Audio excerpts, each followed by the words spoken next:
Dear friends, എല്ലാവർക്കും PSC പ്രിസത്തിലേക്ക് സ്വാഗതം.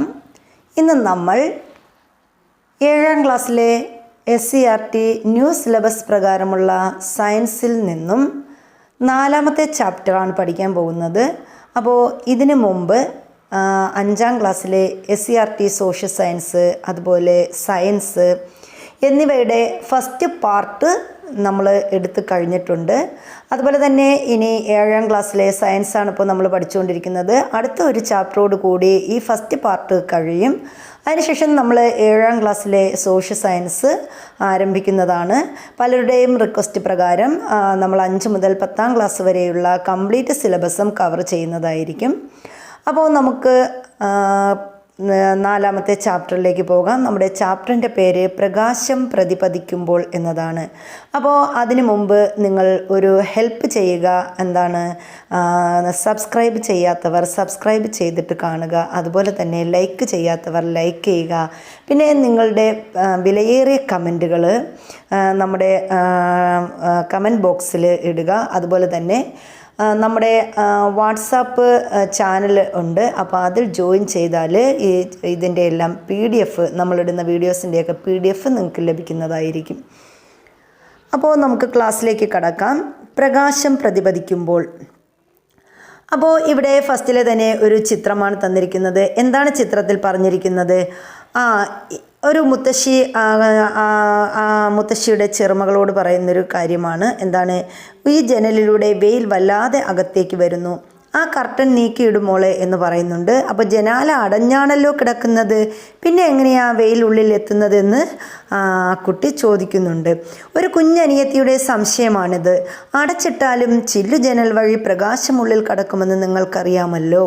അപ്പോൾ നമുക്കറിയാം അല്ലേ, നമ്മൾ ജനൽ അടച്ചിട്ടാലും എന്താണ്, പ്രകാശം ഉള്ളിൽ കടക്കും. ജനലിലൂടെ വെളിച്ചം ഉള്ളിലെത്തിയപ്പോൾ കർട്ടൻ നീക്കിയിടാൻ മുത്തശ്ശി പറഞ്ഞത് എന്തുകൊണ്ടാണ്? സൂര്യപ്രകാശം മുറിക്കുള്ളിലേക്ക് വരുന്നത് തടയാൻ ചില്ലു ജനാലയിൽ കർട്ടന് പകരം മറ്റെന്തെല്ലാം ഉപയോഗിക്കാം?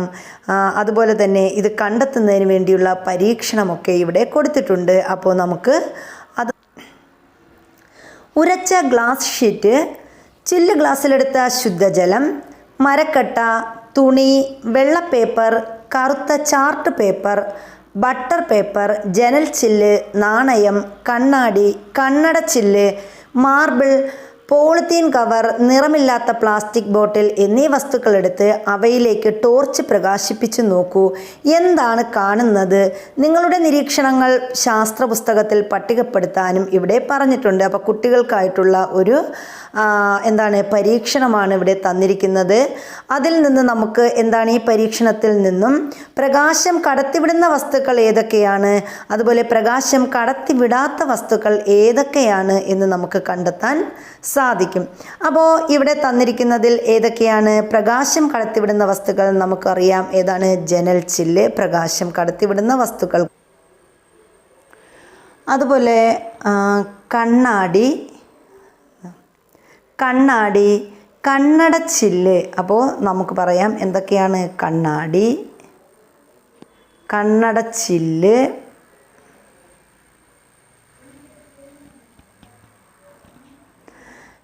ചില്ല്, പിന്നെന്താണ്,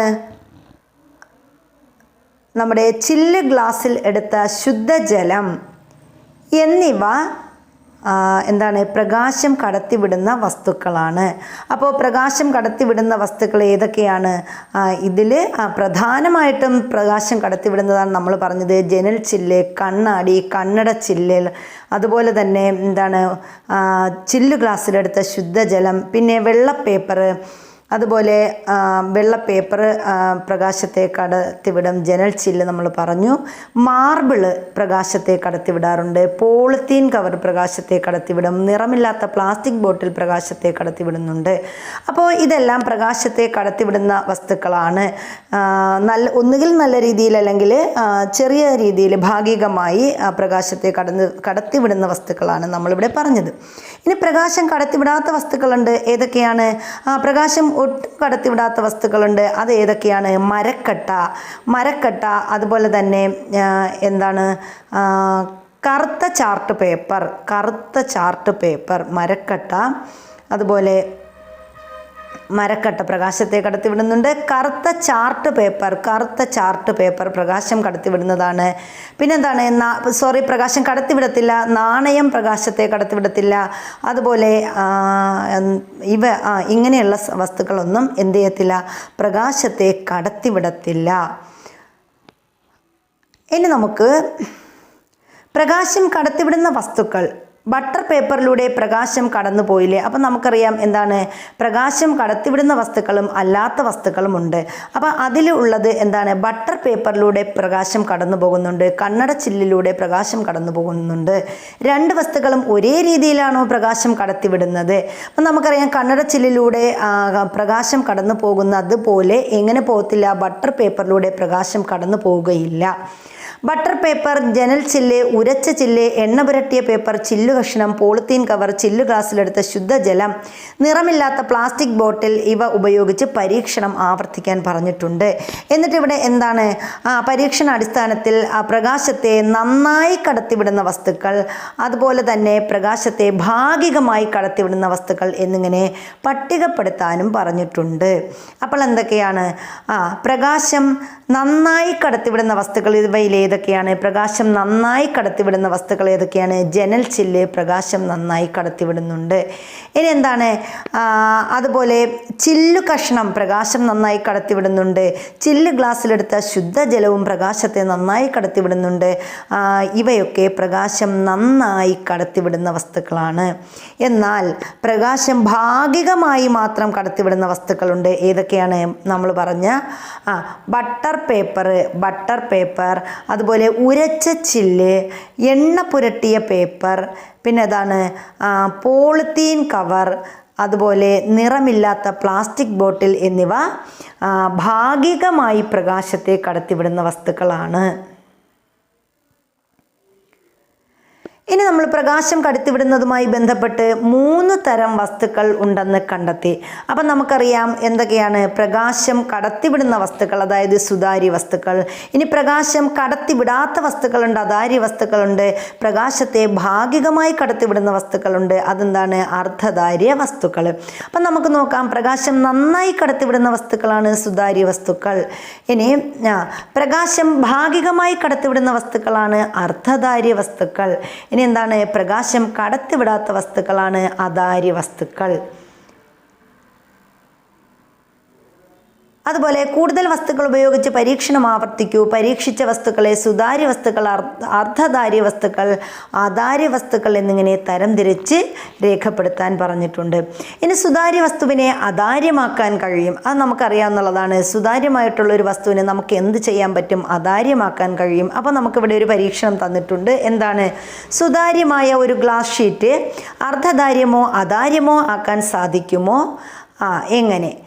അപ്പോൾ എന്തെല്ലാം മാർഗങ്ങൾ നിങ്ങൾക്ക് നിർദ്ദേശിക്കാനാവുമെന്നും ഇവിടെ പറഞ്ഞിട്ടുണ്ട്. അപ്പോൾ സുതാര്യമായ ഒരു ഗ്ലാസ് ഷീറ്റിൽ ചിത്രത്തിൽ കാണുന്നത് പോലെ കരി പിടിപ്പിച്ചത് ഇവിടെ തന്നിട്ടുണ്ട്. എന്താണ്? ഇതേപോലെ കരി പിടിപ്പിച്ച് നോക്കാൻ പറഞ്ഞിട്ടുണ്ട്. എന്ത് മാറ്റമാണ് സംഭവിക്കുന്നത്? അപ്പോൾ ഇവിടെ നല്ലൊരു ചില്ല് ഗ്ലാസ് ആയിരുന്നു. ഇവിടെ എന്ത് ചെയ്യുന്നു? ഇവിടെ കരി പിടിച്ചപ്പോൾ ആ ഭാഗത്ത് എന്താണ്? പ്രകാശം കടന്നു പോകുമോ? ഇല്ല. ഗ്ലാസ് ഷീറ്റിൽ കൂടുതൽ കരി പറ്റുമ്പോൾ വെളിച്ചം കടത്തിവിടുന്ന സ്വഭാവത്തിന് എന്ത് സംഭവിക്കുന്നു? കൂടുതൽ കരി പറ്റുമ്പോൾ ആ ഭാഗം എന്ത് ചെയ്യുന്നില്ല? വെളിച്ചം കടത്തിവിടുന്നില്ല. ഗ്ലാസ് ഷീറ്റിനെ അർദ്ധധാര്യമോ അധാര്യമോ ആക്കാൻ മറ്റെന്തെല്ലാം മാർഗങ്ങൾ സ്വീകരിക്കാം? നിങ്ങളുടെ നിർദ്ദേശങ്ങൾ ശാസ്ത്ര പുസ്തകത്തിൽ എഴുതാനും പറഞ്ഞിട്ടുണ്ട്. ഇനി ശുദ്ധജലം സുതാര്യമാണ് എന്ന് കണ്ടുവല്ലോ, അതുപോലെയാണ് വായുവും. അപ്പോൾ നമുക്ക് മനസ്സിലായി എന്താണ്? ശുദ്ധജലം എന്ന് പറയുന്നത് സുതാര്യമാണ്, അത് പ്രകാശം കടത്തിവിടുന്നുണ്ട്. അതുപോലെ വായുവും എന്താണ്? പ്രകാശത്തെ കടത്തിവിടുന്നുണ്ട്. ശുദ്ധജലവും വായുവും അർദ്ധധാര്യമാക്കാൻ നമുക്ക് സാധിക്കുമോ? ഇതിനായിട്ട് ഒരു പരീക്ഷണം ഇവിടെ പറഞ്ഞിട്ടുണ്ട്. അപ്പോൾ മഷിയും ചന്ദനത്തിരിയും ഈ പ്രവർത്തനം ചെയ്യാൻ നിങ്ങൾക്ക് ഉപയോഗിക്കാം. അപ്പോൾ മഷിയും ചന്ദനത്തിരിയും ഉപയോഗിച്ചുള്ള ഒരു പരീക്ഷണമാണ് ഇവിടെ തന്നിരിക്കുന്നത്. ഇത് അശുദ്ധജലത്തിൽ എന്ത് ചെയ്യുന്നു? മഷി കലർത്തുന്നു. അപ്പോൾ അതെന്താവും? അത് അധാര്യമാകും, അല്ലേ? അധാര്യമാകും. അത് പ്രകാശത്തെ കടത്തിവിടത്തില്ല. ഇനി ചന്ദനത്തിരി, വായുവിൽ എന്ത് ചെയ്യുന്നു? ചന്ദനത്തിരി കത്തിക്കുന്നു. അപ്പോൾ അതിൻ്റെ പുക എന്ത് ചെയ്യുന്നു? നമ്മുടെ പ്രകാശത്തെ ഭാഗികമായി മാത്രമേ കടത്തിവിടത്തുള്ളൂ. മറ്റെന്തെല്ലാം വസ്തുക്കൾ ഇതിനായി നിങ്ങൾക്ക് ഉപയോഗിക്കാനാവും? നിങ്ങൾ കണ്ടെത്തിയ വസ്തുക്കൾ ഉപയോഗിച്ച് പരീക്ഷണം ആസൂത്രണം ചെയ്യാനും ഇവിടെ പറഞ്ഞിട്ടുണ്ട്. ഇനി വസ്തുക്കളുടെ സുതാര്യതയും അതാര്യതയും നിത്യജീവിതത്തിൽ എങ്ങനെയെന്നാണ് നമ്മൾ നോക്കാൻ പോകുന്നത്. വിവിധ വസ്തുക്കൾ പ്രകാശം കടത്തിവിടുന്നതിലുള്ള വ്യത്യാസം നാം മനസ്സിലാക്കി. വസ്തുക്കളുടെ അതാര്യതയും സുതാര്യതയും എങ്ങനെയെല്ലാമാണ് നമുക്ക് പ്രയോജനം ചെയ്യുന്നത്. അപ്പോൾ വസ്തുക്കളുടെ സുതാര്യത അതുപോലെ അതാര്യത ഇതൊക്കെ നമുക്കെങ്ങനെ പ്രയോജനം ചെയ്യുമെന്നാണ് പറഞ്ഞിരിക്കുന്നത്. ഇവിടെ റീഫിൽ പേനയിൽ മഷി തീർന്നു എന്ന് നിങ്ങൾ മനസ്സിലാക്കുന്നത് എങ്ങനെയാണ്? അപ്പോൾ നമുക്ക് റീഫിൽ പേനയുണ്ട്, അത് മഷി തീർന്നു നമുക്കറിയാം. എന്താണ് അത്? നമുക്ക് ആ റീഫിൽ നന്നായിട്ട് കാണാൻ കഴിയും. ഓയിൽ പേപ്പർ ഉപയോഗിച്ച് ചിത്രങ്ങളും മാപ്പുകളും നിങ്ങൾ ട്രേസ് ചെയ്യാറില്ലേ? വീടിൻ്റെ ചുമരും വാതിലും എല്ലാം സുതാര്യമായിരുന്നെങ്കിലോ? അപ്പോൾ നമുക്ക് എന്താണ് ഇവിടെ ചോദിച്ചിട്ടുണ്ട്, വീടിൻ്റെ ചുമരും വാതിലുമെല്ലാം സുതാര്യമായിരുന്നെങ്കിൽ എന്ത് ചെയ്യും? ഇനി ഇവിടെ സുതാര്യ വസ്തുക്കൾ ഉപയോഗിക്കുന്ന സന്ദർഭങ്ങൾ, അർദ്ധധാര്യ വസ്തുക്കൾ ഉപയോഗിക്കുന്ന സന്ദർഭങ്ങൾ, അധാര്യ വസ്തുക്കൾ ഉപയോഗിക്കുന്ന സന്ദർഭങ്ങളൊക്കെ കണ്ടെത്താൻ പറഞ്ഞിട്ടുണ്ട്. അപ്പോൾ ഇവിടെ നമ്മൾ പറയുന്നത് എന്താണ്? മനുഷ്യ ശരീരം സുതാര്യമായിരുന്നെങ്കിലോ? അപ്പോൾ ഇവിടെ ഒരു കുട്ടിയുടെ ചിന്തയാണ്. എന്താണ് നമ്മുടെ മനുഷ്യ ശരീരം എന്ന് പറയുന്നത് സുതാര്യമായിരുന്നാൽ എന്താണ് സംഭവിക്കുന്നത്? അപ്പം നമ്മുടെ ഉള്ളിലുള്ള ആന്തരവയവങ്ങളെല്ലാം നമുക്ക് എന്ത് ചെയ്യാൻ പറ്റും? കാണാൻ കഴിയും സുതാര്യമായാൽ. അപ്പോൾ ഇവിടെ അധിക വായനയ്ക്ക് എന്താണ് തന്നിട്ടുള്ളത്? അദൃശ്യനായ മനുഷ്യൻ, ദ ഇൻവിസിബിൾ മാൻ എന്ന് പറയുന്ന ഒരു ഹെഡിങ്ങോട് കൂടി തന്നിട്ടുണ്ട്. എന്താണെന്ന് നോക്കാം. English സാഹിത്യകാരനായ H.G. വെൽസിൻ്റെ പ്രശസ്തമായ ശാസ്ത്ര സാങ്കല്പിക നോവലാണ് ദ ഇൻവിസിബിൾ മാൻ എന്ന് പറയുന്നത്. നോവലിലെ കഥാപാത്രമാണ് ശാസ്ത്രജ്ഞനായ ഗ്രിഫിൻ. അപ്പോൾ ഈ നോവലിലെ കഥാപാത്രം ആരാണ്? ഗ്രിഫിനാണ്. താൻ നടത്തിയ പരീക്ഷണങ്ങളുടെ ഫലമായി ഗ്രിഫിൻ്റെ ശരീരം സുതാര്യമായി മാറുന്നു. അപ്പോൾ ഇദ്ദേഹം പരീക്ഷണം നടത്തി അവസാനം ഇദ്ദേഹത്തിൻ്റെ ശരീരം എന്തായി മാറി? സുതാര്യമായി മാറുന്നു. ഇങ്ങനെ അദൃശ്യനായി മാറിയ ഗ്രിഫിൻ്റെ ജീവിതത്തിൽ നടക്കുന്ന കാര്യങ്ങളാണ് ഈ നോവലിൽ പ്രതിപാദിക്കുന്നത്. അപ്പോൾ ഈ നോവലിൽ എന്താണ് പറയുന്നത്? മനുഷ്യ ശരീരത്തിൻ്റെ സുതാര്യതയെക്കുറിച്ചാണ് പറയുന്നത്. അപ്പോൾ ഇൻവിസിബിൾ മാൻ ആരുടേതാണ്? ഇൻവിസിബിൾ മാൻ H.G. വെൽസിൻ്റെ പ്രശസ്തമായ ഒരു സാങ്കല്പിക നോവൽ. ഇതിലെ കഥാപാത്രം ആരാണ്? ഗ്രിഫിൻ ആണ്. സുതാര്യമായ ഒരു മനുഷ്യനെയോ ഒരു ജീവിയെയോ കഥാപാത്രമാക്കി നിങ്ങൾക്കും ഒരു ശാസ്ത്രകൽപ്പിത കഥ എഴുതാമല്ലോ എന്ന് ചോദിച്ചിട്ടുണ്ട്. ഇനി തിരിച്ചു വരുന്ന പ്രകാശം. ചില വസ്തുക്കൾ സുതാര്യമാണെങ്കിലും ചിലത് അധാര്യമാണെന്നും നാം മനസ്സിലാക്കി. അധാര്യ വസ്തുക്കളിൽ പ്രകാശം പതിക്കുമ്പോൾ എന്താണ് സംഭവിക്കുന്നത്? ക്ലാസ് മുറിയുടെ ജനലും വാതിലും അടച്ച് പ്രകാശം കുറയ്ക്കൂ. ഒരു കണ്ണാടി ചുമരിന് അഭിമുഖമായി പിടിച്ച് ടോർച്ചിൽ നിന്നുള്ള പ്രകാശം അതിൽ പതിപ്പിച്ച് നോക്കൂ. പ്രകാശത്തിന് എന്ത് സംഭവിക്കുന്നു? പ്രകാശരശ്മികൾ കണ്ണാടിയിൽ തട്ടി ചുവരിൽ വന്ന് പതിച്ചത് കണ്ടില്ലേ? അപ്പം നമ്മൾ എന്ത് ചെയ്യുന്നു? ക്ലാസ് മുറിയുടെ ജനലും വാതിലും ഒക്കെ അടച്ചിട്ട് പ്രകാശം കുറച്ചതിന് ശേഷം നമ്മൾ എന്ത് ചെയ്യുന്നു? ഒരു കണ്ണാടി ചുമരിനഭിമുഖമായി പിടിച്ച് ടോർച്ചിൽ നിന്നുള്ള പ്രകാശം അതിൽ പതിപ്പിച്ചാൽ അവിടുത്തെ പ്രകാശത്തിന് എന്ത് സംഭവിക്കുന്നു എന്നാണ് ഇവിടെ ചോദിച്ചിരിക്കുന്നത്. അപ്പോൾ ഇവിടെ പ്രകാശരശ്മികൾ എന്ത് ചെയ്യുന്നു? ഇതേപോലെ നമ്മൾ കണ്ണാടി ഇങ്ങനെ വെച്ചു കൊടുക്കണം. അപ്പോൾ എന്ത് ചെയ്യും? പ്രകാശരശ്മികൾ കണ്ണാടിയിൽ തട്ടി ചുവരിൽ വന്ന് പതിച്ചത് കണ്ടില്ലേ? ഇവിടെ പ്രകാശരശ്മികൾ കണ്ണാടിയിൽ പതിച്ചിട്ട് ഇവിടെ ചുവരിലോട്ട് ചെന്ന് പതിക്കുന്ന ആ ഒരു പിക്ചറാണ് ഇവിടെ തന്നിരിക്കുന്നത്. താഴെ പറയുന്ന വസ്തുക്കൾ ചുമരിന് അഭിമുഖമായി പിടിച്ച് ടോർച്ച് ഉപയോഗിച്ച് പ്രകാശം പതിപ്പിച്ച് പരീക്ഷണം ആവർത്തിക്കാനും പറഞ്ഞിട്ടുണ്ട്. അപ്പോൾ അതിന് ഒരു പരീക്ഷണമാണ് ഇവിടെ, കുട്ടികൾക്കുള്ള പരീക്ഷണമാണ്. അതിനാവശ്യമായ സാമഗ്രികൾ എന്തൊക്കെയാണ് പറഞ്ഞിട്ടുണ്ട്? മിനുസമുള്ള ടൈല്, അതുപോലെ എന്തൊക്കെയാണ്? പുതിയ സ്റ്റീൽ പ്ലേറ്റ്, ഓട്, ഹാർഡ് ബോർഡ്, പേപ്പർ, മരക്കട്ട എന്നിവയാണ് ഈ പരീക്ഷണത്തിന് ആവശ്യമായ വസ്തുക്കൾ. ഇനി എന്താണ്? പ്രകാശം. അപ്പം ഇതിൽ എങ്ങനെയാണ് ഇത് പരീക്ഷണം നടത്താൻ പറഞ്ഞിട്ടുണ്ട്?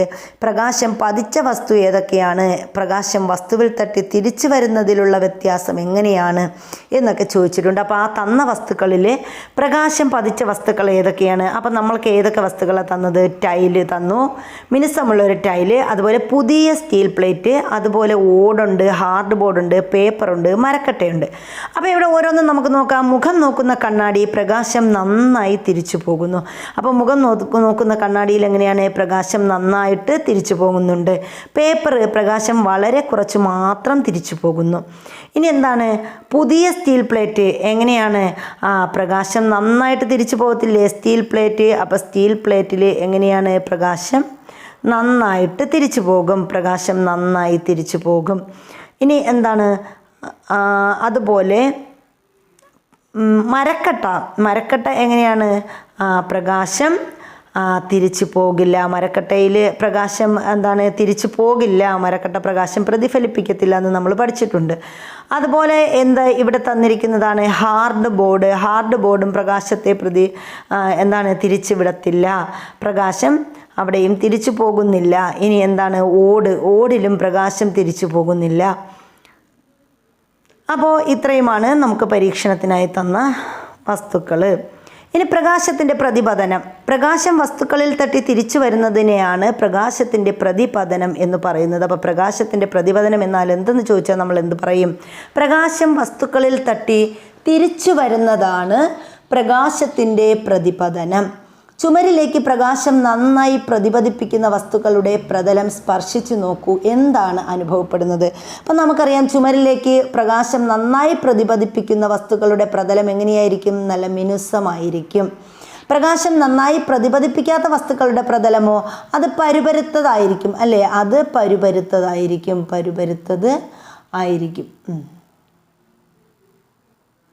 ഇനി മിനുസമുള്ള വസ്തുക്കൾ പ്രകാശം ചുമരിലേക്ക് നന്നായി പ്രതിപതിപ്പിക്കുന്നു. അപ്പോൾ ഇവിടെ എന്താ പറഞ്ഞത്? മിനുസമുള്ള വസ്തുക്കൾ എന്ത് ചെയ്യുന്നു? ചുമരിലേക്ക് പ്രകാശത്തെ നന്നായി പ്രതിപതിപ്പിക്കുന്നു എന്നും പരുപരുത്ത പ്രതലമുള്ള വസ്തുക്കളിൽ പ്രകാശം പ്രതിപതിക്കുന്നത് കുറവാണ് എന്നും കണ്ടെത്തിയല്ലോ. പരുപരുത്ത പ്രതലങ്ങൾ ചുമരിലേക്ക് പ്രതിപതിപ്പിച്ച പ്രകാശത്തിൻ്റെ അളവ് കുറഞ്ഞു പോയത് എന്താണ്?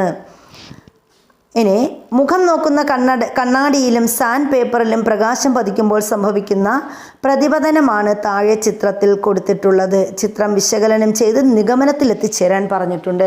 അപ്പോൾ ഇവിടെ മുഖം നോക്കുന്ന കണ്ണാടി, 2 തരത്തിലുള്ള കണ്ണാടി നമുക്ക് തന്നിട്ടുണ്ട്. ഏതൊക്കെയാണ്? മുഖം നോക്കുന്ന കണ്ണാടിയും അതുപോലെ എന്താണ് സാൻഡ് പേപ്പറും തന്നിട്ടുണ്ട്. ദർപ്പണത്തിൽ പതിക്കുന്ന പ്രകാശം ക്രമമായല്ലേ തിരിച്ചു വരുന്നത്? സാൻഡ് പേപ്പറിൽ പതിക്കുന്ന പ്രകാശമോ? അപ്പോൾ ഇതാണ് ദർപ്പണത്തിൽ പതിക്കുന്ന പ്രകാശം. ഇത് കണ്ട, ഇവിടെ നിന്ന് ഇങ്ങനെ ക്രമമായി വരുന്നു, ഇങ്ങോട്ടും അതുപോലെ എന്ത് ചെയ്യുന്നു? ക്രമമായി പോകുന്നു. അപ്പോൾ ഇതാണ് ഇവിടെ സംഭവിക്കുന്നത്. ഇനി സാൻഡ് പേപ്പർ ആണെങ്കിൽ എന്താണ്? ഇവിടെ ക്രമമായിട്ട് പ്രകാശം വരുന്നു, പക്ഷേ തിരിച്ചു പോകുന്നത് എന്താണ്? ക്രമമായ രീതിയിൽ അല്ല പ്രകാശം തിരിച്ചു പോകുന്നത്. ഇനി എന്താണ്? ചീർപ്പ്, ടോർച്ച്, കണ്ണാടി, ഒരു A4 ഷീറ്റ് എന്നിവ ചിത്രത്തിൽ കാണുന്നത് പോലെ ക്രമീകരിച്ച് ടോർച്ച് പ്രകാശിപ്പിച്ച് നോക്കൂ. പ്രകാശരശ്മികൾ ക്രമമായി പ്രതിപദിക്കുന്നത് നിരീക്ഷിക്കൂ. ഇനി നമ്മൾ പറയുന്നത് ക്രമപ്രതിപതനവും വിസരിത പ്രതിപതനവുമാണ്. എന്താണ് ക്രമപ്രതിപതനം എന്ന് പറഞ്ഞാൽ? മിനുസമുള്ള പ്രതലങ്ങളിൽ പ്രകാശം പതിക്കുമ്പോൾ ക്രമമായി പ്രതിപദിക്കുന്നു എന്നതാണ് പ്രതിപതനം.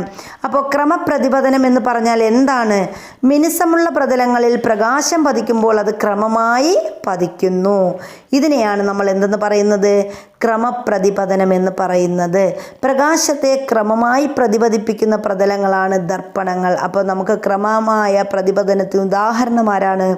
അത് ദർപ്പണങ്ങളാണ്. ഇനി മിനുസമില്ലാത്ത പ്രതലങ്ങളിൽ പ്രകാശം പതിക്കുമ്പോൾ പല ദിശകളിലേക്കും ചിതറിത്തെറിക്കുന്നു. ഇതിനെയാണ് നമ്മൾ എന്തെന്ന് പറയുന്നത്? വിസരിത പ്രതിപതനം. അപ്പോൾ വിസരിത പ്രതിപതനം എന്ന് പറഞ്ഞാൽ എന്താണ്? മിനുസമില്ലാത്ത പ്രതലങ്ങളിൽ പ്രകാശം പതിക്കുമ്പോൾ പല ദിശകളിലേക്കും ചിതറിത്തെറിക്കുന്നു. ഇതിനെ നമ്മൾ എന്തെന്ന് പറയും? വിസരിത പ്രതിപതനം എന്ന് പറയും. ഇനി പ്രകാശം പ്രതിപദിക്കുമ്പോൾ എന്താണ് സംഭവിക്കുന്നതെന്ന് നമ്മൾ അടുത്ത് നോക്കാൻ പോകുന്നത്. ചുമരിലെ ഒരു സ്ഥാനത്തേക്ക് വിവിധ സ്ഥലങ്ങളിൽ നിന്നൊരു പന്ത് തട്ടി നോക്കൂ. ചുമരിൽ തട്ടി പന്ത് തിരിച്ചു വരുന്നില്ലേ? എപ്പോഴും ഈ രീതിയിലാണോ തിരിച്ചു വരുന്നത്? ഇതുപോലെ കണ്ണാടിയിൽ പതിക്കുന്ന പ്രകാശരശ്മികളും തിരിച്ചു വരുന്നതിൽ എന്തെങ്കിലും പ്രത്യേകതകൾ ഉണ്ടാകുമോ എന്ന് ചോദിച്ചിട്ടുണ്ട്. ഒരു കണ്ണാടിയുടെ മുന്നിൽ 2 ബെഞ്ചിലായി 4 കുട്ടികൾ ഒരേ അകലത്തിൽ ഇരിക്കുന്ന ചിത്രമാണ് ചുവടെ കൊടുത്തിരിക്കുന്നത്. ഈ കുട്ടികൾ പറയുന്നത് ശ്രദ്ധിക്കുക. അപ്പോൾ ഇവിടെ ഒരു പരീക്ഷണമാണ് തന്നിരിക്കുന്നത്. എന്താണ്? ഒരു കണ്ണാടിയുടെ ചുവരിൽ 4 കുട്ടികൾ ഇരിപ്പുണ്ട്. അപ്പോൾ ചുവരിൽ ഒരു കണ്ണാടിയുണ്ട്, അതിന് അടുത്തായിട്ട് എന്താണ്? 4 കുട്ടികൾ ഇരിപ്പുണ്ട്. ഇപ്പോൾ കണ്ണാടിയിലൂടെ ഞാൻ റിയയെയാണ് കാണുന്നതെന്ന് ഒന്നാമത്തെ കുട്ടി പറയുന്നു. അപ്പോൾ ഒന്നാമത്തെ കുട്ടി എന്താ പറയുന്നത്? ഞാൻ റിയയാണ് കാണുന്നത്. അല്ല, മേഘയാണ് കണ്ണാടിയിലുള്ളതെന്ന് രണ്ടാമത്തെ കുട്ടി പറയുന്നു. ഞാൻ നിഖിലിനെയാണ് കാണുന്നതെന്ന് മൂന്നാമത്തെ കുട്ടിയും, ഞാൻ കാണുന്നത് അനുവിനെയാണ് എന്ന് 4-മത്തെ കുട്ടിയും എന്ത് ചെയ്യുന്നു? പറയുന്നുണ്ട്. ഒന്നാമതിരിക്കുന്ന കുട്ടിക്ക് രണ്ടാമതും മൂന്നാമതിരിക്കുന്ന കുട്ടികളെ ഒന്നാമതിരിക്കുന്ന കുട്ടിക്ക് രണ്ടാമതും മൂന്നാമതും ഇരിക്കുന്ന കുട്ടികളെ കാണാൻ കഴിയാത്തത് എന്തുകൊണ്ടാണ്? അപ്പോൾ ഇതുപോലെ മറ്റു കുട്ടികൾക്കും കണ്ണാടിയിലൂടെ എല്ലാവരെയും കാണാൻ കഴിയാത്തത് എന്തുകൊണ്ടാണ് എന്നും ചോദിച്ചിട്ടുണ്ട്. അപ്പോൾ നിങ്ങളുടെ ഊഹം ശാസ്ത്ര പുസ്തകത്തിൽ എഴുതാനും പറഞ്ഞിട്ടുണ്ട്. ഇനി ഇവിടെ ഒരു പരീക്ഷണം തന്നിട്ടുണ്ട്. എന്താണ് പരീക്ഷണം? പരീക്ഷണത്തിന് ആവശ്യമായ സാധനങ്ങളും പറഞ്ഞിട്ടുണ്ട്. ചെറിയ കണ്ണാടി കഷ്ണം ചിത്രത്തിൽ കാണുന്നത് പോലെ നിർമ്മിച്ച ഒരു പ്രൊട്രാക്ടർ, സുതാര്യമായ പ്ലാസ്റ്റിക് പെട്ടി, double side tape, laser torch, ചന്ദനത്തിരി, തീപ്പെട്ടി. അപ്പോൾ ഇതാണ് നമുക്ക് പരീക്ഷണത്തിന് ആവശ്യമായ വസ്തുക്കളെന്ന് പറയുന്നത്. അപ്പോൾ എന്തൊക്കെയാണ്? നമ്മൾ ഒരു പരീക്ഷണത്തിന് പോവുകയാണ്, അതിനാവശ്യമായത് ചെറിയ കണ്ണാടി കഷ്ണം വേണം, ചിത്രത്തിൽ കാണുന്നത് പോലെ ഒരു പ്രൊട്രാക്ടർ അവിടെ തന്നിട്ടുണ്ട്, ഒരു പ്രൊട്രാക്ടർ വേണം. പിന്നെ എന്താണ്? ഒരു പ്ലാസ്റ്റിക് പെട്ടി, ഇതേപോലെ ഒരു പ്ലാസ്റ്റിക് പെട്ടി ആവശ്യമാണ്. പിന്നെന്താണ്? ഇനി ഒരു വശത്ത് പെട്ടിയുടെ ഒരു വശത്ത് ചെറിയ കണ്ണാടി കഷ്ണം ഡബിൾ സൈഡ് ടേപ്പ് ഉപയോഗിച്ച് ഉറപ്പിക്കാൻ പറഞ്ഞിട്ടുണ്ട്. പിന്നെന്താണ്? ചന്ദനത്തിരി ഉപയോഗിച്ച് പെട്ടിയിൽ പുക നിറയ്ക്കാനും പറഞ്ഞിട്ടുണ്ട്. ഇനി ഇവിടെ തന്നിട്ടിരിക്കുന്നു, ദാണ്ടെ പ്രകാശം പതിക്കുന്ന ബിന്ദു എവിടെയാണെന്നൊക്കെ പറഞ്ഞിട്ടുണ്ട്. ഇനി ഇവിടെ എന്താണ്? നിങ്ങൾ നിർമ്മിച്ച പ്രൊട്രാക്ടർ ചിത്രത്തിൽ കാണുന്നത് പോലെ പ്ലാസ്റ്റിക് പെട്ടിക്ക് താഴെ ക്രമീകരിക്കുക. ഈ പ്രൊട്രാക്ടറിൽ 90 ഡിഗ്രി കോണിൽ കണ്ണാടിയിലേക്ക് ഒരു ലംബ രേഖ വരയ്ക്കുക. അപ്പോൾ ഇവിടെ എന്താണ്? ഒരു പ്രൊട്രാക്ടർ, നമ്മുടെ പ്ലാസ്റ്റിക് പെട്ടിക്ക് താഴെ നമ്മളൊരു പ്രൊട്രാക്ടർ വയ്ക്കുന്നു, ഇതുപോലെ ക്രമീകരിക്കുന്നു. എന്താണ്? ഈ പ്രൊട്രാക്ടറിൽ 90 ഡിഗ്രി കോണളവിൽ നമ്മൾ കണ്ണാടിയിലേക്ക് ഒരു ലംബരേഖ വരയ്ക്കുന്നു. ഇങ്ങനെ നമ്മൾ എന്ത് ചെയ്യുന്നു? ഒരു ലംബരേഖ വരയ്ക്കുന്നു. ഇനി പ്രൊട്രാക്ടറിൻ്റെ വിവിധ കോണിലൂടെ ലേസർ ടോർച്ച് ലംബരേഖ ദർപ്പണത്തിൽ സ്പർശിക്കുന്ന ബിന്ദുവിലേക്ക് പ്രകാശിപ്പിക്കുക. അപ്പോൾ എന്താണ്? പ്രകാശം പതിക്കുന്ന ബിന്ദു ഇങ്ങനെ ഈ ഭാഗത്തേക്ക് നമ്മൾ എന്ത് ചെയ്യാൻ? ഒരു ടോർച്ച് വെച്ച് പ്രകാശം പതിപ്പിക്കാൻ പറഞ്ഞിട്ടുണ്ട്. പ്രകാശരശ്മി തിരിച്ചു വരുന്നത് നിരീക്ഷിക്കുക. അപ്പോൾ ഈ ലേസർ ടോർച്ച് നമ്മൾ ഇവിടെ എന്താണ്? ലേസർ ടോർച്ച് ഉപയോഗിച്ച് നമ്മൾ പ്രകാശം പതിപ്പിക്കുന്നു. ഇവിടെ നിന്ന് പ്രകാശം ഇങ്ങോട്ട് തിരിച്ചു പോകുന്നു. ഇനി എന്താണ്? ടോർച്ചിൽ നിന്ന് വരുന്ന പ്രകാശരശ്മിക്കും ലംബത്തിനുമിടയിലുള്ള കോൺ അളക്കുക. അപ്പോൾ ഇവിടെ ഒരു കോൺ അളവ് തന്നിട്ടുണ്ട്. എങ്ങനെയുള്ള കോണളവാണ്?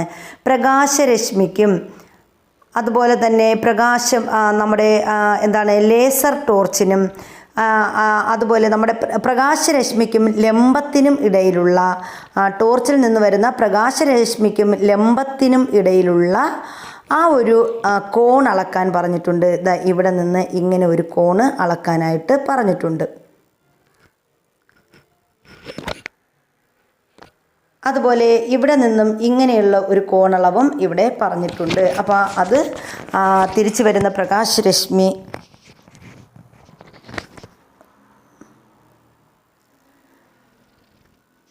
അപ്പോൾ തിരിച്ചു വരുന്ന പ്രകാശരശ്മിക്കും ലംബത്തിനുമിടയിലുള്ള കോണും അളന്ന് പട്ടികയിൽ രേഖപ്പെടുത്താനായിട്ട് ഇവിടെ പറഞ്ഞിട്ടുണ്ട്. അപ്പോൾ ടോർച്ചിൽ നിന്ന് വരുന്ന പ്രകാശരശ്മിക്കും ലംബത്തിനുമിടയിലുള്ള കോണളവ് എത്രയൊക്കെയാണ്?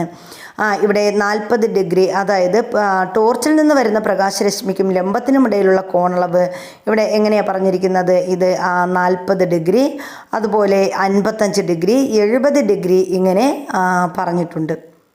ഇനി തിരിച്ചു വരുന്ന പ്രകാശരശ്മിക്കും ലംബത്തിനുമിടയിലുള്ള കോണളവ് എത്രയാണെന്നും ഇവിടെ ചോദിച്ചിട്ടുണ്ട്. അത് ഓരോന്നും അളന്ന് രേഖപ്പെടുത്താനും പറഞ്ഞിട്ടുണ്ട്. ഇനി നമ്മൾ പറയുന്നത് ദർപ്പണത്തിൽ പതിക്കുന്ന പ്രകാശരശ്മിയാണ് പതനരശ്മി. അപ്പോൾ നമ്മുടെ എന്താണ്? ഇവിടെ ഇങ്ങനെ ഒരു സമതല ദർപ്പണത്തിൻ്റെ ചിത്രം ഇവിടെ തന്നിട്ടുണ്ട്. ഇനി എന്താണ്? ഇവിടെ പതനരശ്മി, അതുപോലെ പ്രതിപതനരശ്മി, പതനകോണ്, പ്രതിപതനകോണ്, ഒരു ലംബം ഇങ്ങനെ തന്നിട്ടുണ്ട്. അപ്പോൾ ഇതിലെന്താണ്?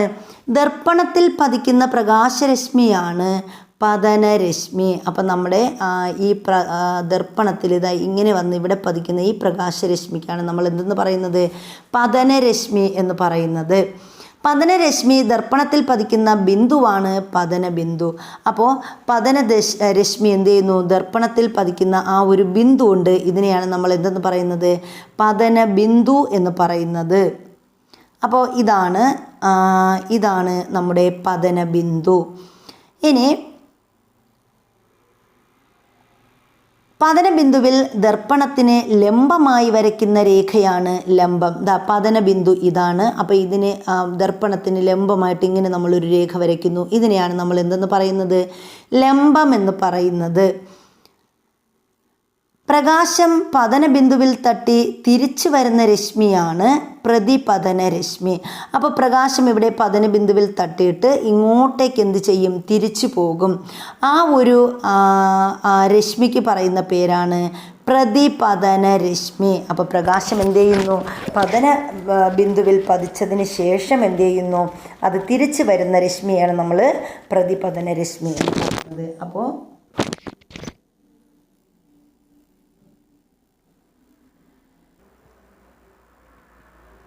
അപ്പം നമ്മൾ പറഞ്ഞു ദർപ്പണത്തിൽ പതിക്കുന്ന പ്രകാശരശ്മിയാണ് പതനരശ്മി എന്ന് പഠിച്ചു. അതുപോലെ തന്നെ പതനരശ്മി ദർപ്പണത്തിൽ പതിക്കുന്ന ബിന്ദുവാണ് എന്ത്? പതനബിന്ദു. പതനബിന്ദുവിൽ ദർപ്പണത്തിന് ലംബമായി വരയ്ക്കുന്ന രേഖയാണ് ലംബം എന്ന് പറഞ്ഞു. പ്രകാശം പതനബിന്ദുവിൽ തട്ടി തിരിച്ചു വരുന്ന രശ്മിയാണ് പ്രതിപതന രശ്മി എന്ന് പറയുന്നത്. ഇനി പതനകോണും പ്രതിപതന കോണും. പതനരശ്മിക്കും ലംബത്തിനുമിടയിലുള്ള കോണാണ് പതനരശ്മിക്കും ലംബത്തിനുമിടയിലുള്ള കോണാണ് പതനകോൺ എന്ന് പറയുന്നത്. പ്രതിപതന രശ്മിക്കും ലംബത്തിനുമിടയിലുള്ള കോണാണ് പ്രതിപതന കോൺ എന്ന് പറയുന്നത്. അപ്പോൾ നമുക്ക് പതന കോണും പ്രതിപതന കോണും ഇവിടെ തന്നായിരുന്നു. എന്തൊക്കെയാണ്? പതനരശ്മിക്കും ലംബത്തിനുമിടയിലുള്ള പതനരശ്മിക്കും ലംബത്തിനുമിടയിലുള്ള ഈ ഒരു കോണാണ് എന്തെന്ന് പതനകോൺ എന്ന് പറയുന്നത്. ഇനി പ്രതിപതന രശ്മിക്കും ലംബത്തിനുമിടയിലുള്ള ഈ ഒരു കോണിനാണ് നമ്മൾ എന്തെന്ന് പറയുന്നത്? പ്രതിപതന കോണെന്ന് പറയുന്നത്. പ്രകാശത്തിൻ്റെ പ്രതിപതനവുമായി ബന്ധപ്പെട്ട് എന്താണ് നിങ്ങൾ നടത്തിയ പരീക്ഷണങ്ങളിൽ നിന്ന് കണ്ടെത്താൻ സാധിച്ചത്? അപ്പോൾ അത് കുട്ടികൾക്കായിട്ടുള്ള ഒരു ചോദ്യമാണ്. ഇനി നമ്മൾ പറയുന്നത് തലം അല്ലെങ്കിൽ പ്ലെയിൻ എന്താണെന്നാണ് പറയുന്നത്. പരസ്പരം ഇറക്കി വെച്ച 2 കടലാസുകൾ 2 തലങ്ങളിലാണുള്ളത്. ഇവിടെ 2 കടലാസുകൾ പരസ്പരം ഇറക്കി വെച്ചിട്ടുണ്ട്. അപ്പോൾ ഇത് 2 തലങ്ങളിലായിട്ടാണ് ഇരിക്കുന്നത്. തലങ്ങളെക്കുറിച്ച് കൂടുതൽ വിവരങ്ങൾ ഉയർന്ന ക്ലാസ്സിൽ പഠിക്കാമെന്നാണ് പറഞ്ഞിരിക്കുന്നത്. അപ്പോൾ ഇവിടെ എന്താണ്? പ്രതിപതന നിയമങ്ങളാണ് അടുത്ത് നമ്മൾ പറയുന്നത്. എന്താണ് പ്രതിപതന നിയമങ്ങൾ? പതനകോണും പ്രതിപതന കോണും തുല്യമായിരിക്കും. അപ്പോൾ പ്രതിപതന നിയമങ്ങളിൽ എന്താണ്? പതനകോണും പ്രതിപതന കോണും തുല്യമായിരിക്കും. പതനരശ്മിയും പ്രതിപതന രശ്മിയും പതന ബിന്ദുവിലേക്കുള്ള ലംബവും ഒരേ തലത്തിൽ ആയിരിക്കും. അപ്പോൾ പതനകോണും പ്രതിപതന കോണും തുല്യമായിരിക്കും. അത് പ്രതിപതന നിയമങ്ങളിൽ വരുന്നതാണ്. പതനരശ്മിയും പ്രതിപതന രശ്മിയും പതന ബിന്ദുവിലേക്കുള്ള ലംബവും എങ്ങനെയായിരിക്കും? ഒരേ തലത്തിലായിരിക്കുമെന്നാണ് പറയുന്നത്. പ്രകാശവും കാഴ്ചയും. കണ്ണിലെ റെറ്റിനയിൽ വസ്തുക്കളുടെ പ്രതിബിംബം രൂപപ്പെട്ടാണ് നാം വസ്തുക്കളെ കാണുന്നത് എന്ന് മുൻ ക്ലാസ്സിൽ പഠിച്ചല്ലോ. അപ്പോൾ നമുക്കറിയാം നമ്മുടെ കണ്ണിലെ റെറ്റിനയിലാണ് എന്ത് ചെയ്യുന്നത്? വസ്തുക്കളുടെ പ്രതിബിംബം പതിക്കുന്നത്. അങ്ങനെയാണ് നാം വസ്തുവിനെ കാണുന്നത്. ബൾബിൽ നിന്നുള്ള പ്രകാശം കണ്ണിലും പുസ്തകത്തിലും എത്തുന്നുണ്ട്. പുസ്തകം കാണാൻ പ്രകാശം എങ്ങനെയാണ് നമ്മുടെ കണ്ണിലെത്തുന്നത്? ബൾബിൽ നിന്നുള്ള പ്രകാശം പുസ്തകത്തിൽ തട്ടി കണ്ണിലെത്തുന്ന പ്രകാശപാതയുടെ ചിത്രീകരണം നിരീക്ഷിച്ച് ഫ്ലോട്ട് ചാർട്ട് പൂർത്തിയാക്കാൻ പറഞ്ഞിട്ടുണ്ട്. അപ്പോൾ ഇവിടെ ഒരു ബൾബ് തന്നിട്ടുണ്ട്. ആ ബൾബ് എന്താണ്? അതാണ് ബൾബ്. ഇത് പ്രകാശത്തിൻ്റെ സ്രോതസ്സാണ് ഈ ബൾബ് എന്ന് പറയുന്നത്. ഇവിടെ എന്ത് ചെയ്യുന്നു? പ്രകാശം ഇങ്ങനെ ആദ്യം പുസ്തകത്തിൽ വന്ന് തട്ടുന്നു. പിന്നെ അത് അവിടെ നിന്ന് എന്ത് ചെയ്യുന്നു? ആ പുസ്തകത്തിൽ നിന്ന് വസ്തുവിൽ നിന്ന് എവിടോട്ട് പോകുന്നു? കണ്ണിലേക്ക് പോകുന്നു. അങ്ങനെയാണ് നമുക്ക് എന്തനുഭവം ഉണ്ടാകുന്നത്? കാഴ്ച എന്ന ആ ഒരു അനുഭവം നമുക്ക് കിട്ടുന്നത്. ഇനി ബൾബിൽ നിന്നുള്ള പ്രകാശം പുസ്തകത്തിൽ തട്ടി പ്രതിപതിച്ച് കണ്ണിലെത്തുമ്പോഴാണ് നാം പുസ്തകത്തെ കാണുന്നതെന്ന് മനസ്സിലായില്ലേ? എന്നാൽ പ്രകാശിക്കുന്ന ബൾബ് നാം കാണുന്നത് അതിൻ്റെ പ്രകാശം നേരിട്ട് നമ്മുടെ കണ്ണിലെത്തുമ്പോഴല്ലേ എന്ന് ചോദിച്ചിട്ടുണ്ട്. അപ്പോൾ ഇവിടെ എന്താണ്? ഇവിടെ ബൾബ് കത്തുന്നത് തന്നിട്ടുണ്ട്. ഇത് എന്ത് ചെയ്യുന്നു? ഈ പ്രകാശം ബൾബ് കത്തുന്ന ഈ പ്രകാശം നമ്മുടെ കണ്ണിൽ വരുന്നു. അത് എന്താണ്? അതുപോലെ ഈ ഈ പ്രകാശം ഇവിടെയും വരുന്നു, പുസ്തകത്തിലും വരുന്നു. ഇത് രണ്ടിൽ നിന്നുള്ള പ്രകാശവും എവിടോട്ട് വരുന്നുണ്ട്? നമ്മുടെ കണ്ണുകളിലേക്ക് വരുന്നുണ്ട്. നാം വസ്തുക്കളെ കാണുന്നത് എങ്ങനെ എന്ന് ചോദിച്ചിട്ടുണ്ട്. ഏതെങ്കിലും ഒരു പ്രകാശ സ്രോതസ്സിൽ നിന്ന് വരുന്ന പ്രകാശം വസ്തുക്കളിൽ തട്ടി പ്രതിപതിച്ച് നമ്മുടെ കണ്ണിലെത്തുമ്പോഴാണ് നാം ആ വസ്തുവിനെ കാണുന്നത്. അപ്പോൾ എങ്ങനെയാണ് നമ്മളൊരു വസ്തുവിനെ കാണുന്നത്? ഒരു വസ്തുവിൽ നിന്ന് അല്ലെങ്കിൽ ഏതെങ്കിലും ഒരു പ്രകാശ സ്രോതസ്സിൽ നിന്ന് വരുന്ന പ്രകാശം വസ്തുക്കളിൽ തട്ടി പ്രതിപതിച്ച് നമ്മുടെ കണ്ണിലെത്തുമ്പോഴാണ് നമ്മൾ എന്ത് ചെയ്യുന്നത്? നമ്മൾ ആ വസ്തുവിനെ കാണുന്നത്. എന്നാൽ പ്രകാശ സ്രോതസ്സുകളെ കാണുന്നത് അവയിൽ നിന്നുള്ള പ്രകാശം നേരിട്ട് നമ്മുടെ കണ്ണിലെത്തുമ്പോഴാണ്. അപ്പോൾ നമ്മളൊരു പ്രകാശ സ്രോതസ്സിനെ കാണുന്നത് ആ പ്രകാശ സ്രോതസ്സിൽ നിന്നുള്ള പ്രകാശം നമ്മുടെ കണ്ണിൽ നേരിട്ട് എത്തുമ്പോഴാണ്. ഇനി സമതല ദർപ്പണവും പ്രതിബിംബവും ആണ് ഇവിടെ പറഞ്ഞിരിക്കുന്നത്. അപ്പോൾ എന്താണ് സമതല ദർപ്പണവും പ്രതിബിംബവും? നമുക്ക് നോക്കാം. സ്വന്തം മുഖം കാണാൻ നമുക്ക് കഴിയാത്തത് എന്തുകൊണ്ടാണ്? പ്രകാശം പ്രതിപതിച്ച് നമ്മുടെ കണ്ണിലെത്തുമ്പോഴാണ് നാം വസ്തുക്കളെ കാണുന്നത്. അപ്പോൾ പ്രകാശം പ്രതിപതിച്ച് നമ്മുടെ കണ്ണിലെത്തുമ്പോഴാണ് വസ്തുക്കളെ കാണുന്നതെന്ന് നമ്മൾ പഠിച്ചു. നമ്മുടെ മുഖത്ത് തട്ടി പ്രതിപതിക്കുന്ന പ്രകാശം നമ്മുടെ കണ്ണിലെത്തുമോ? അപ്പോൾ നമ്മുടെ മുഖത്ത് തട്ടി പ്രതിപതിക്കുന്ന ആ പ്രകാശം നമ്മുടെ കണ്ണിലെത്തുമോ എന്നാണ് ചോദിച്ചിരിക്കുന്നത്. മുഖം കാണാൻ വേണ്ടി നാം ഉപയോഗിക്കുന്ന ഉപകരണം എന്താണ്? അപ്പോൾ നമുക്കറിയാം എന്താണ്? ദർപ്പണത്തിൽ മുഖം കാണുമ്പോൾ പ്രകാശം എവിടെയെല്ലാം തട്ടി പ്രതിപതിച്ചാണ് നമ്മുടെ കണ്ണിലെത്തുന്നത്. അപ്പോൾ നമ്മൾ മുഖം കാണാൻ വേണ്ടിയിട്ട് ഒരു കണ്ണാടി അല്ലെങ്കിൽ ഒരു ദർപ്പണം ഉപയോഗിക്കുന്നു. അങ്ങനെ ദർപ്പണത്തിൽ മുഖം കാണുമ്പോൾ എന്ത് ചെയ്യുന്നു? പ്രകാശം എവിടെയെല്ലാം തട്ടി പ്രതിപതിച്ചാണ് നമ്മുടെ കണ്ണിലെത്തുന്നത്. ഇവിടെ ഒരു ചിത്രീകരണം തന്നിട്ടുണ്ട്. സൂര്യൻ നിൽക്കുവാണ്. അപ്പോൾ ഈ സൂര്യൻ എന്ത് ചെയ്യുന്നു? ആ സൂര്യൻ എവിടെയൊക്കെയാണ്? ആദ്യം നമ്മുടെ കണ്ണിൽ വന്ന് തട്ടുന്നു, പിന്നെ അത് എന്താണ്? പ്രതിബിംബത്തിലോട്ട് പോകുന്നു, വീണ്ടും നമ്മുടെ പ്രതിബിംബത്തിൽ നിന്ന് തിരിച്ചങ്ങോട്ട് വരുന്നു. നമ്മുടെ ആദ്യം നമ്മുടെ കണ്ണിൽ വരുന്നു, പിന്നെ അത് പ്രതിബിംബത്തിലോട്ട് പോകുന്നു, ആ പ്രതിബിംബത്തിൽ നിന്ന് വീണ്ടും നമ്മുടെ കണ്ണുകളിലേക്ക് എത്തുന്നു. ഇങ്ങനെയാണ് നമുക്ക് കാഴ്ച സാധ്യമാകുന്നത്.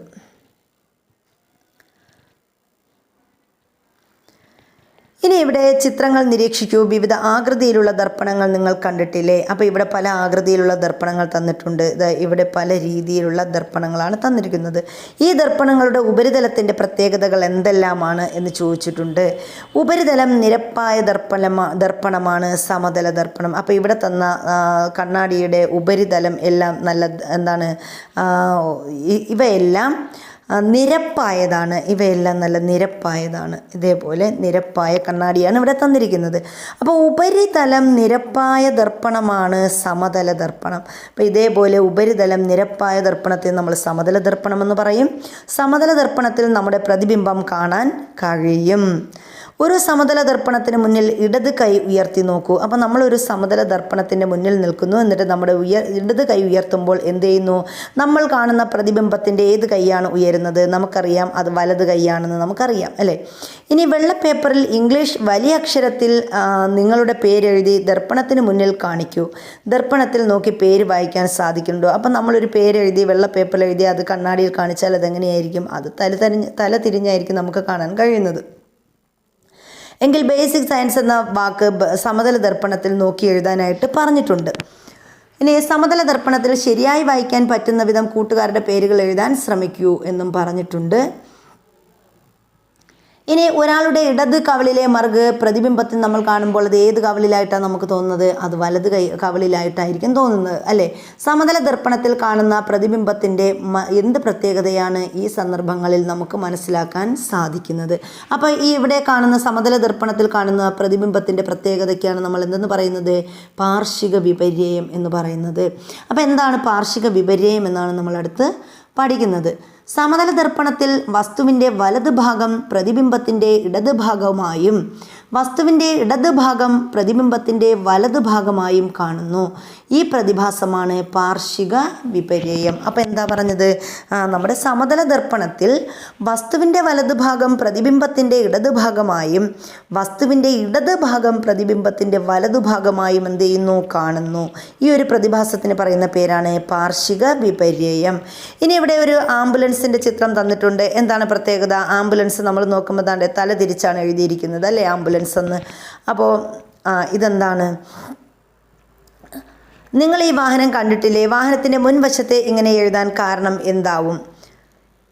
ഇനി പ്രതിബിംബത്തിൻ്റെ അകലം. സമതല ദർപ്പണത്തിൻ്റെ മുന്നിൽ നിൽക്കൂ. നിങ്ങളുടെ പ്രതിബിംബം എത്ര അകലെയാണ് കാണുന്നത്? അല്പം മുന്നിലേക്കും പിന്നിലേക്കും മാറി നിൽക്കൂ, പ്രതിബിംബത്തിൻ്റെ സ്ഥാനവും മാറുന്നില്ലേ എന്നും ചോദിച്ചിട്ടുണ്ട്. സമതല ദർപ്പണത്തിന് പകരം ജനൽ ചില്ലുകളായി ഉപയോഗിക്കുന്ന റിഫ്ലക്റ്റീവ് ഗ്ലാസ് ഉപയോഗിച്ചാൽ വസ്തുക്കളിൽ നിന്ന് ദർപ്പണത്തിലേക്കുള്ള ദൂരവും ദർപ്പണത്തിൽ നിന്ന് പ്രതിബിംബത്തിലേക്കുള്ള ദൂരവും അളന്ന് പരിശോധിക്കാൻ കഴിയും. അപ്പോൾ ഇവിടെ നമ്മൾ സമതല ദർപ്പണത്തിന് പകരം ജനൽ ചില്ലുകളിൽ ഉപയോഗിക്കുന്ന ഒരു ഗ്ലാസ്സാണ് ഇതെന്ന് പറയുന്നത് reflective glass. Reflective glass double side tape ഉപയോഗിച്ച് മേശപ്പുറത്ത് കുത്തനെ നിർത്തി ഒരു പരീക്ഷണമാണ് ഇവിടെ തന്നിരിക്കുന്നത്. അപ്പോൾ ഇവിടെ ഒരു പരീക്ഷണം തന്നിട്ടുണ്ട്. ഒരു A4 പേപ്പർ നെടുകെ കീറി 2 കഷ്ണമാക്കാൻ പറഞ്ഞിട്ടുണ്ട്. രണ്ടിലും തുല്യ അകലത്തിൽ വരയിട്ട് 1 മുതൽ 5 വരെ അക്കങ്ങൾ എഴുതാൻ പറഞ്ഞിട്ടുണ്ട്. ചിത്രത്തിൽ കാണുന്നത് പോലെ റിഫ്ലക്റ്റീവ് ഗ്ലാസ്സിന് മുന്നിലും പിന്നിലും പേപ്പർ വയ്ക്കാനും പറഞ്ഞിട്ടുണ്ട്. ഇനി 3 എന്ന് രേഖപ്പെടുത്തിയ സ്ഥാനത്ത് ഒരു മെഴുകുതിരി വയ്ക്കുക. അപ്പോൾ ഇവിടെ 3 എന്ന് രേഖപ്പെടുത്തിയിട്ടുണ്ട്, അവിടെ ഒരു മെഴുകുതിരി വയ്ക്കാൻ പറഞ്ഞിട്ടുണ്ട്. ഇനി മറുവശത്ത് 3 എന്ന് അടയാളപ്പെടുത്തിയ ഭാഗത്ത് ഒരു നാണയം വയ്ക്കുക. അപ്പോൾ മറുവശത്ത് 3 ഇവിടെ എന്ത് ചെയ്യണം, ഒരു നാണയം വയ്ക്കണം. എന്നിട്ടോ ഒരു നാണയം വെക്കാൻ പറഞ്ഞിട്ടുണ്ട്. ഇനി കണ്ണാടിയിൽ കാണുന്ന പ്രതിബിംബം എവിടെയായിരിക്കും എന്നും ചോദിച്ചിട്ടുണ്ട്. ഇതുപോലെ വിവിധ സ്ഥാനങ്ങളിൽ മെഴുകുതിരി വച്ച് പരീക്ഷണം ആവർത്തിക്കുക. പ്രതിബിംബം കാണുന്ന സ്ഥാനത്ത് നാണയം മാറ്റിവെക്കാനും പറഞ്ഞിട്ടുണ്ട്. അപ്പോൾ ഇവിടെ എന്താണ് കണ്ടെത്തിയത്? വസ്തുവിൽ നിന്ന് ദർപ്പണത്തിലേക്കുള്ള ദൂരവും ദർപ്പണത്തിൽ നിന്ന് പ്രതിബിംബത്തിലേക്കുള്ള ദൂരവും തമ്മിൽ എന്തെങ്കിലും ബന്ധമുണ്ടോ? ഇനി പ്രതിബിംബത്തിൻ്റെ വലിപ്പത്തെക്കുറിച്ചാണ് ഇവിടെ പറഞ്ഞിരിക്കുന്നത്. നിങ്ങൾ നടത്തിയ പ്രവർത്തനം അതേ വലിപ്പമുള്ള മറ്റൊരു മെഴുകുതിരി കൂടി ഉപയോഗിച്ച് ആവർത്തിക്കൂ. ഇരുവശത്തും 3 എന്ന സ്ഥാനത്ത് ഓരോ മെഴുകുതിരി വയ്ക്കുക. ഒരു വശത്ത് നിന്ന് നോക്കിയാൽ മറുഭാഗത്ത് രൂപപ്പെട്ട പ്രതിബിംബവും അവിടെ വെച്ച മെഴുകുതിരിയും ഒരേ സ്ഥാനത്ത് കാണുന്നില്ലേ? രണ്ടിൻ്റെയും വലിപ്പം നിരീക്ഷിക്കാനും പറഞ്ഞിട്ടുണ്ട്. ഇനി റിഫ്ലക്റ്റീവ് ഗ്ലാസിൻ്റെ ഒരു വശത്തുള്ള മെഴുകുതിരി കത്തിച്ചു നോക്കൂ. സ്കെയിൽ ഉപയോഗിച്ച് മെഴുകുതിരി നാളത്തിലേക്കുള്ള ഉയരം അളക്കൂ. കൂട്ടുകാരുടെ സഹായത്തോടെ മറുഭാഗത്ത് സ്കെയിൽ വെച്ച് പ്രതിബിംബത്തിൻ്റെ നാളത്തിലേക്കുള്ള ഉയരവും അളന്നു നോക്കൂ. അങ്ങനെ കുട്ടികൾക്കുള്ള പരീക്ഷണമാണ് അവിടെ പറഞ്ഞിരിക്കുന്നത്. ഇനി നമുക്ക് പ്രധാനപ്പെട്ടതാണ് ഇവിടെ നമ്മൾ പഠിക്കുന്നത് സമതല ദർപ്പണത്തിൻ്റെ പ്രതിബിംബത്തിൻ്റെ പ്രത്യേകതകളെക്കുറിച്ചാണ് പഠിക്കുന്നത്. അപ്പോൾ എന്തൊക്കെയാണ് സമതല ദർപ്പണത്തിലെ പ്രതിബിംബത്തിൻ്റെ പ്രത്യേകതകൾ? ഒന്നാമത്തെ പ്രത്യേകത, പ്രതിബിംബത്തിന് പാർശ്വിക വിപര്യം സംഭവിച്ചിരിക്കും. അപ്പോൾ പാർശ്വിക വിപര്യം സംഭവിക്കുന്ന ദർപ്പണം ഏതാണ്? അത് സമതല ദർപ്പണമാണ്. സമതല ദർപ്പണത്തിൽ വസ്തുവിൽ നിന്ന് ദർപ്പണത്തിലേക്കുള്ള ദൂരവും ദർപ്പണത്തിൽ നിന്ന് പ്രതിബിംബത്തിലേക്കുള്ള ദൂരവും തുല്യമായിരിക്കും. അപ്പോൾ ഒരു സമതല ദർപ്പണം എടുക്കുകയാണെങ്കിൽ വസ്തുവിൽ നിന്ന് എങ്ങോട്ടുള്ള ദർപ്പണത്തിലേക്കുള്ള ദൂരവും ദർപ്പണത്തിൽ നിന്ന് പ്രതിബിംബത്തിലേക്കുള്ള ദൂരവും എങ്ങനെയായിരിക്കും? തുല്യമായിരിക്കും. സമതല ദർപ്പണത്തിൽ വസ്തുവിൻ്റെ വലിപ്പവും പ്രതിബിംബത്തിൻ്റെ വലിപ്പവും തുല്യമായിരിക്കും. ഇനി സമതല ദർപ്പണത്തിൽ എങ്ങനെയാണ്? വസ്തുവിൻ്റെ വലിപ്പവും അതുപോലെ പ്രതിബിംബത്തിൻ്റെ വലിപ്പവും തുല്യമായിരിക്കും. ഇത് നമുക്ക് സ്റ്റേറ്റ്മെൻ്റ് ആയിട്ടൊക്കെ ചോദിക്കാം. ഇത് തുല്യമായിരിക്കില്ലെന്നോ അങ്ങനെയൊക്കെ തരാം. പ്രതിബിംബങ്ങളുടെ എണ്ണം. സമതല ദർപ്പണത്തിലെ പ്രതിബിംബത്തിൻ്റെ സവിശേഷതയാണ് ഇതുവരെ നമ്മൾ ചർച്ച ചെയ്തത്. ഒരു സമതല ദർപ്പണത്തിന് മുന്നിൽ ഒരു മെഴുകുതിരി കത്തിച്ചു വച്ചാൽ ഒരു പ്രതിബിംബമാണ് കാണുന്നത്. അപ്പോൾ നമ്മൾ ഒരു സമതല ദർപ്പണത്തിന് മുന്നിൽ ഒരു മെഴുകുതിരി കത്തിച്ചു വയ്ക്കുമ്പോൾ നമുക്ക് എന്ത് കാണാം? ഒരു പ്രതിബിംബം കാണാം. എന്നാൽ അഭിമുഖമായി വെച്ച 2 സമതല ദർപ്പണങ്ങൾക്കിടയിൽ ഒരു മെഴുകുതിരി കത്തിച്ചു വച്ചാൽ എത്ര പ്രതിബിംബം കാണാൻ സാധിക്കും? അപ്പോൾ 2 മെഴുകുതിരി ഇതുപോലെ രണ്ട് കണ്ണാടി ഗ്ലാസ് ഇതുപോലെ വെച്ചാൽ സമതല ദർപ്പണങ്ങൾക്കിടയിൽ മെഴുകുതിരി കത്തിച്ച് വെച്ചാൽ എന്ത് വ്യത്യാസമാണെന്നാണ് ചോദിച്ചിരിക്കുന്നത്. അപ്പോൾ ഇവിടെ ഒരു പരീക്ഷണം നടത്തിയിരിക്കുന്നത് തന്നിട്ടുണ്ട്. ഡബിൾ സൈഡ് ടേപ്പ് ഉപയോഗിച്ച് അതിന് വേണ്ട സാധനങ്ങൾ ഏതൊക്കെയാണെന്ന് ഇവിടെ പറഞ്ഞിട്ടുണ്ട്. എന്നിട്ടൊരു ഈ പ്രവർത്തനം ഇവിടെ താഴെ തന്നിട്ടുണ്ട്. അപ്പോൾ ഇവിടെ നമ്മൾ ഇതിന് വേണ്ടിയിട്ട് എന്തൊക്കെയാണ് വേണ്ടത്? 6 ഇഞ്ച്, 4 ഇഞ്ച്, 1 ഇഞ്ച് വലിപ്പമുള്ള ഒരു മരക്കട്ട, ചെറിയ ബോക്സ്, ചെറിയൊരു മെഴുകുതിരി, തീപ്പെട്ടി, മരക്കട്ടയുടെ വീതിയും വ്യത്യസ്ത ഉയരവുമുള്ള 2 സമതല ദർപ്പണം, ഡബിൾ സൈഡ് ടേപ്പ്, ഇതൊക്കെയാണ് ഈ പരീക്ഷണത്തിന് ആവശ്യമായിട്ടുള്ളത്. ഡബിൾ സൈഡ് ടേപ്പ് ഉപയോഗിച്ച് മരക്കട്ടയുടെ ഇരുവശത്തായി ദർപ്പണങ്ങളുടെ പ്രതിപതന തലങ്ങൾ അഭിമുഖമായി വരത്തക്ക വിധം ദർപ്പണങ്ങൾ ഒട്ടിക്കുക. കണ്ണാടികൾക്കിടയിലായി മരക്കട്ടയിൽ ചെറിയ മെഴുകുതിരി കത്തിച്ചു വയ്ക്കുക. ഇനി എന്ത് ചെയ്യണം? ഉയരം കുറഞ്ഞ കണ്ണാടിയുടെ ഭാഗത്ത് നിന്ന് നിരീക്ഷിക്കുക. എതിർവശത്തുള്ള കണ്ണാടിയിൽ എത്ര പ്രതിബിംബങ്ങളാണ് കാണുന്നത്? അപ്പോൾ നമുക്ക് നോക്കാം ഇവിടെ എത്ര പ്രതിബിംബങ്ങളാണ് ഇവിടെ തന്നിട്ടുണ്ട്. എതിർവശത്ത് ഇപ്പോൾ ഇവിടെ നമ്മൾ ഒരു ചന്ദനത്തിരി കത്തിച്ച് വയ്ക്കുക ഒരു മെഴുകുതിരി കത്തിച്ച് വയ്ക്കുകയാണെങ്കിൽ എന്താണ് ഇതിൻ്റെ എതിർ ഭാഗത്ത് നമുക്ക് എന്താണ് ഇതിൻ്റെ പ്രതിപതനം ഇത് തിരിച്ച് നമുക്ക് 4ആയിട്ട് കാണാൻ സാധിക്കും. നിങ്ങൾ നടത്തിയ പരീക്ഷണത്തിൽ മെഴുകുതിരിക്ക് പകരം മറ്റ് വസ്തുക്കളും നമുക്ക് ഉപയോഗിക്കാൻ കഴിയും. ഇനി നിത്യജീവിതത്തിൽ ഇതിനെ നമ്മൾ ഈ ഒരു പ്രതിഭാസം ഇതാണ് ആവർത്തന പ്രതിപതനം എന്ന് പറയുന്നത്. അപ്പം നമ്മൾ എന്ത് ചെയ്യുന്നു? ആവർത്തന പ്രതിപതനം എന്ന് പറയുമ്പോൾ നമ്മൾ ഒരു മെഴുകുതിരിയാണ് ഇവിടെ വെച്ചത്. പക്ഷേ അതിനെ നമുക്ക് എത്രയായിട്ട് ഈ 2 ഗ്ലാസുകൾക്കിടയിലൂടെ നോക്കുമ്പോൾ നമുക്കത് നിരവധിയായിട്ട് കാണാൻ പറ്റുന്നു. നിത്യജീവിതത്തിൽ ആവർത്തന പ്രതിപതനം ഉപയോഗപ്പെടുത്തുന്ന ഒരു സന്ദർഭമാണ് ചിത്രത്തിലുള്ളത്. അപ്പോൾ എന്താണ് ഇവിടെ ഒരു ബാർബർ ഷോപ്പിൽ അതുപോലെ മാളുകളിൽ ഒക്കെ ഈ ഒരു ഇത് നമുക്ക് കാണാൻ കഴിയും, ആവർത്തന പ്രതിപതനം. ഇനി കോണളവും പ്രതിബിംബങ്ങളുടെ എണ്ണവുമാണ് പറഞ്ഞിരിക്കുന്നത്. ഇവിടെയും അടുത്തൊരു പരീക്ഷണമാണ് പറഞ്ഞിരിക്കുന്നത്.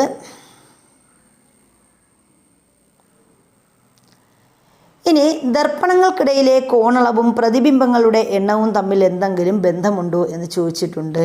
കോണളവ് കൂടുമ്പോൾ പ്രതിബിംബങ്ങളുടെ എണ്ണത്തിൽ എന്ത് വ്യത്യാസങ്ങളാണ് വരുന്നത്? അപ്പോൾ കോണളവ് കൂടുമ്പോൾ പ്രതിബിംബങ്ങളുടെ എണ്ണത്തിലും എന്ത് ചെയ്യുന്നു? വ്യത്യാസം വരുന്നുണ്ട്. കോണളവ് കുറയുമ്പോഴും അതുപോലെ എന്ത് ചെയ്യുന്നു? പ്രതിബിംബത്തിൻ്റെ അളവിലും വ്യത്യാസം വരുന്നുണ്ട്. ഇനി ഇവിടെ അധിക വായനയ്ക്കെന്ന് പറഞ്ഞ് തന്നിട്ടുണ്ട്. കോണളവും പ്രതിബിംബത്തിൻ്റെ എണ്ണവുമാണ് പറഞ്ഞിരിക്കുന്നത്. കോണളവ് ഇവിടെ x ആണ്. അങ്ങനെയെങ്കിൽ പ്രതിബിംബത്തിൻ്റെ എണ്ണം എത്രയാണെന്ന് കണ്ടുപിടിക്കാൻ പറഞ്ഞിട്ടുണ്ട്. പ്രതിബിംബം എങ്ങനെയാണ്? അപ്പോൾ ഇവിടെ പ്രതിബിംബങ്ങളുടെ എണ്ണം കണ്ടുപിടിക്കാൻ എന്ത് ചെയ്താൽ മതി? 360 ഭാഗം x - 1 എന്ന് ചെയ്ത് കഴിഞ്ഞാൽ നമുക്ക് എന്ത് കിട്ടും? കോണളവും പ്രതിബിംബങ്ങളുടെ എണ്ണവും ലഭിക്കും.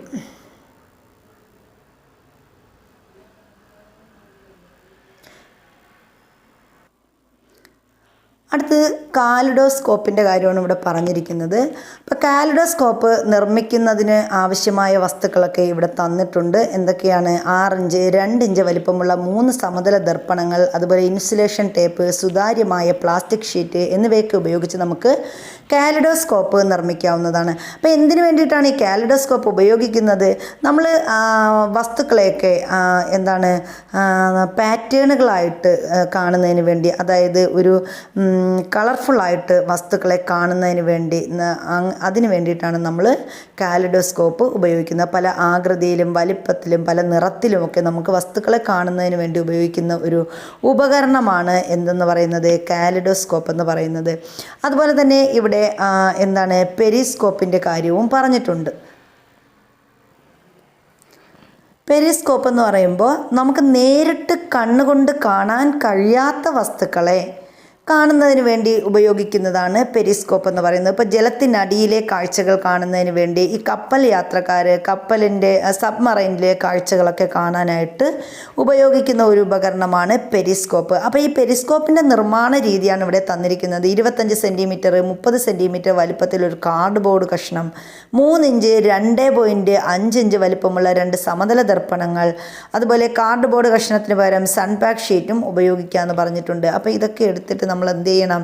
ചിത്രത്തിൽ കാണുന്നത് പോലെ വസ്തുക്കൾ ഉണ്ടാക്കണമെന്നാണ്, ഒരു പെരിസ്കോപ്പ് നിർമ്മിക്കണമെന്നാണ് ഇവിടെ പറഞ്ഞിരിക്കുന്നത്. അപ്പോൾ ആഴക്കടലിൽ സഞ്ചരിക്കുന്ന മുങ്ങിക്കപ്പലുകളിലെ നാവികർക്കും യുദ്ധമുഖത്തെ ട്രെഞ്ചിനുള്ളിലിരുന്ന് ശത്രുക്കളെ നിരീക്ഷിക്കുന്ന പട്ടാളക്കാർക്കും പെരിസ്കോപ്പ് എങ്ങനെ പ്രയോജനപ്പെടുന്നു? അപ്പോൾ ഇവരൊക്കെയാണ് ഉപയോഗിക്കുന്നത്?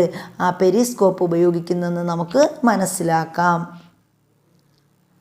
ഇനി നിങ്ങൾ നിർമ്മിക്കുന്ന പെരിസ്കോപ്പ് ചിത്രത്തിൽ കാണുന്ന വിധമായിരുന്നെങ്കിലോ ഇത് ഏത് ഭാഗത്തെ കാഴ്ചയാണ് കാണാൻ കഴിയുക? പ്രകാശബാധ വരച്ചു നോക്കൂ എന്നൊക്കെ പറഞ്ഞിട്ടുണ്ട്. ഇനി പ്രകാശത്തെക്കുറിച്ച് ഒട്ടേറെ കാര്യങ്ങൾ നാം പഠിച്ചു കഴിഞ്ഞു. പ്രകാശമില്ലാത്ത ഒരു ലോകം നമുക്ക് സങ്കല്പിക്കാനാകില്ല.